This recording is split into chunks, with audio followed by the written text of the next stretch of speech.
Bismillahirrahmanirrahim. Assalamu alaikum class 10. Today we are going to study osmotic adjustment in plants. Osmotic adjustment in plants, it is present on page number 20. आपको page 20 पे ये मिल जाएगा. और osmotic adjustment in plants में osmosis को discuss करने से पहले हमें ये पता कर लेना चाहिए कि osmosis होता क्या है. Basically it is a process of movement of water from less solute concentration to a high solute concentration. अब आपको मैं ये ऑस्मोसिस का फंक्शन जो है वो बताऊंगी, लेकिन इस पे जाने से पहले आखिरी पॉइंट जो है वो कंप्लीट कर लेते हैं. Across semi permeable membrane, for example हमारे पास जो है ये दो जो है वो फॉर एग्ज़ाम्पल हमारे पास दो ऑर्गन्स के दो सेल कह लेते हैं. स्क्वायर शेप मैंने आपके सामने सेल्स बनाए हैं. दोनों के दरमियान सेमी परमिएबल मेम्ब्रेन यानी वो मेम्ब्रेन जिसके अंदर से कुछ पोर्स के ज़रिए या ऐसे ही हमारे पास ट्रांसपोर्ट हो सके. सेमी परमिएबल मेम्ब्रेन है यानी कुछ चीज़ों को ये अंदर से पास आउट होने दें. अब मूवमेंट ऑफ वाटर है यानी इधर भी पानी है, H2O लिख रही हूँ, इधर भी पानी है. फ्रॉम लेस सॉल्यूट कॉन्सेंट्रेशन यानी एक जगह हमारे पास सॉल्यूट यानी हम कोई नमक ले लेते हैं. इधर नमक मैंने ये डॉट से बनाए हैं. इधर नमक के मॉलिक्यूल्स इतने हैं जबकि इधर नमक के मॉलिक्यूल्स ज़्यादा हैं. नमक के मॉलिक्यूल्स बहुत ज़्यादा हैं, पानी कम है.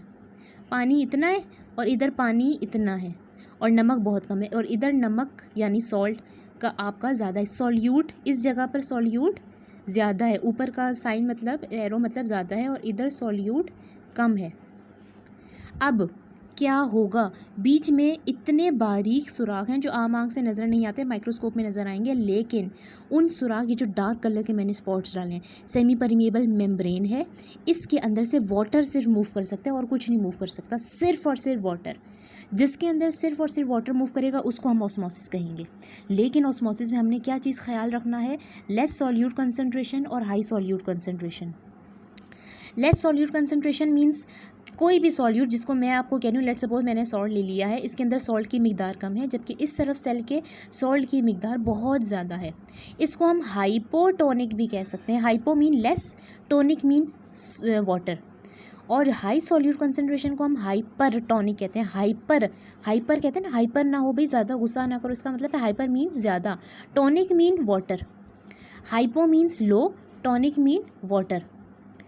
अब यहाँ से वाटर इन जो है वो सेमी पेरिमिएबल आप पॉइंट्स कह लें या सेमी पेरिमिएबल आप पोर्स कह लें, ये बेसिकली आम आँख से नज़र नहीं आते. सेमी पेरिमिएबल मेम्ब्रेन के ज़रिए आपका जो तमाम का तमाम वाटर है, जितना इसको चाहिए होगा, लेट सपोज इतना चाहिए होगा, यहाँ से वाटर जो है मूव कर जाएगा. This is osmosis. अब आ जाते हैं ऑस्मोसिस इन प्लांट्स. हमारे पास ग्रुप ऑफ प्लांट्स, आपको पेज 20-21 पे ये टॉपिक मिल जाएगा.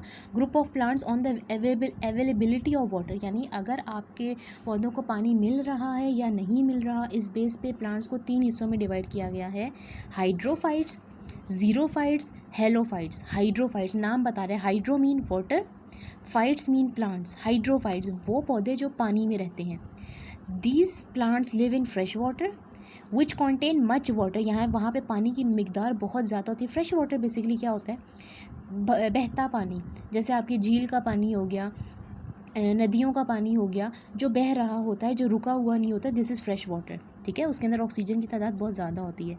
उन पौधों के लीव्स बहुत बड़े बड़े होते हैं and it has many stomata on the upper surface. Stomata तो हमने पढ़ा था कि लीव्स जो हैं उनकी नीचे वाली जो है वो लेयर पे हमने स्टोमेटा पढ़े थे ना, लेकिन ये हाइड्रोफाइट्स में तो कह रहे हैं कि अपर लेयर पे भी होंगे. क्यों, उसकी रीज़न है टू रिमूव एक्स्ट्रा वाटर, क्योंकि फ्रेश वाटर के अंदर जो पौधे होते हैं उनके अंदर तो बहुत सारा पानी भरा होगा, तो वो तो स्वेल करके फट जाएंगे. इसकी वजह से अल्लाह ताला ने इनकी सरफेस के ऊपर भी जो है स्टोमेटा रखे हुए हैं ताकि पानी जो है वो एक्सक्रीट आउट हो सके. Example water lily. Water lily जो है वो आप अपने जो है वो चेक कर सकते हैं. वाटर लिली कैसा नज़र आता है, आप लोगों ने देखा हुआ भी होगा. जीरो फाइट्स की तरफ चलते हैं. Xero means dry, phytes mean plant. वो प्लांट जो ड्राई एनवायरनमेंट में रहते हैं उनको जीरो फाइट्स कहते हैं. They live in dry environment. They are very thick waxy cuticle. Waxy cuticle मतलब उनकी जो स्किन है उसके ऊपर बहुत मोटी वैक्स जो है वो चढ़ी हुई होती है. लेस स्टोमेटा, इसके अंदर स्टोमेटा बहुत ज़्यादा थे अपर सरफेस, इसके अंदर स्टोमेटा बहुत कम है. क्यों कम है, रीज़न बताती हूँ. They have a deep roots. Less stomata हैं, डीप रूट्स हैं ताकि पानी ज़ाया ना हो।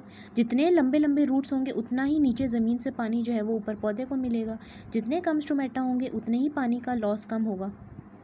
And they have special parenchyma cells wet juicy stem, for example succulent organs, उनके अंदर कुछ पौधों के अंदर वेट जूसी स्टेम, उनकी स्टेम यानी शाख भी जूसी होती है और वेट होती है यानी गीली होती है, हम उसको खाने के तौर पर भी इस्तेमाल कर सकते हैं।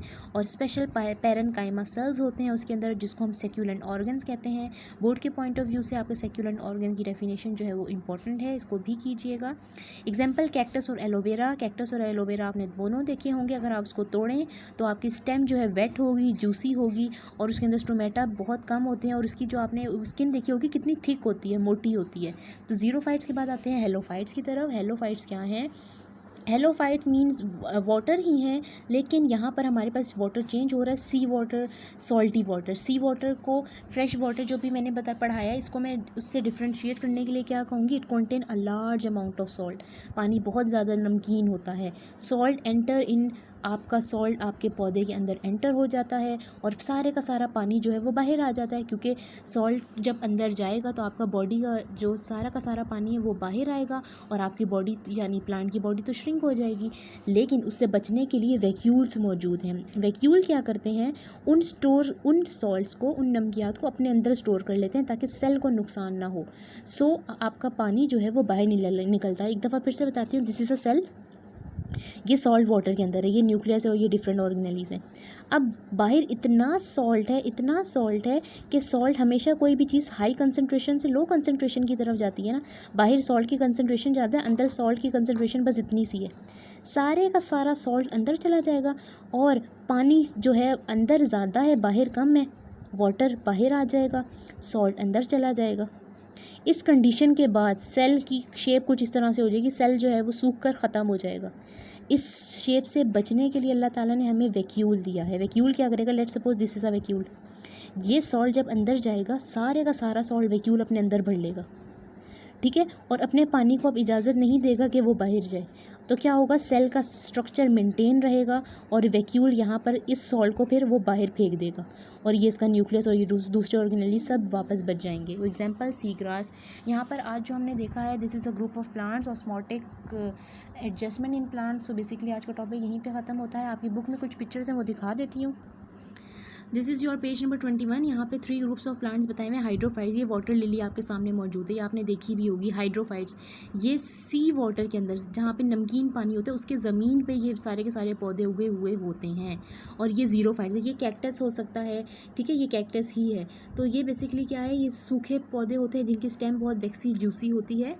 आज का टॉपिक यहाँ कंप्लीट हुआ है। आज भी इंशाल्लाह हम लोगों ने ये कवर कर लिया है। कोई कॉपी वर्क तो नहीं है, नोटबुक वर्क कोई नहीं है, लेकिन आपने ये तमाम के तमाम टॉपिक्स याद करने हैं और ये सारे MCQs जो मैंने आपको बताए हैं, जो हाईलाइट हुए हैं, ये भी याद कीजिएगा। इंशाल्लाह नेक्स्ट टॉपिक के साथ कॉपी वर्क भी होगा, आपका होमवर्क जो है वो रिटन भी होगा और ओरल भी होगा। अगले टॉपिक के साथ मिलते हैं। अल्लाह हाफ़िज़।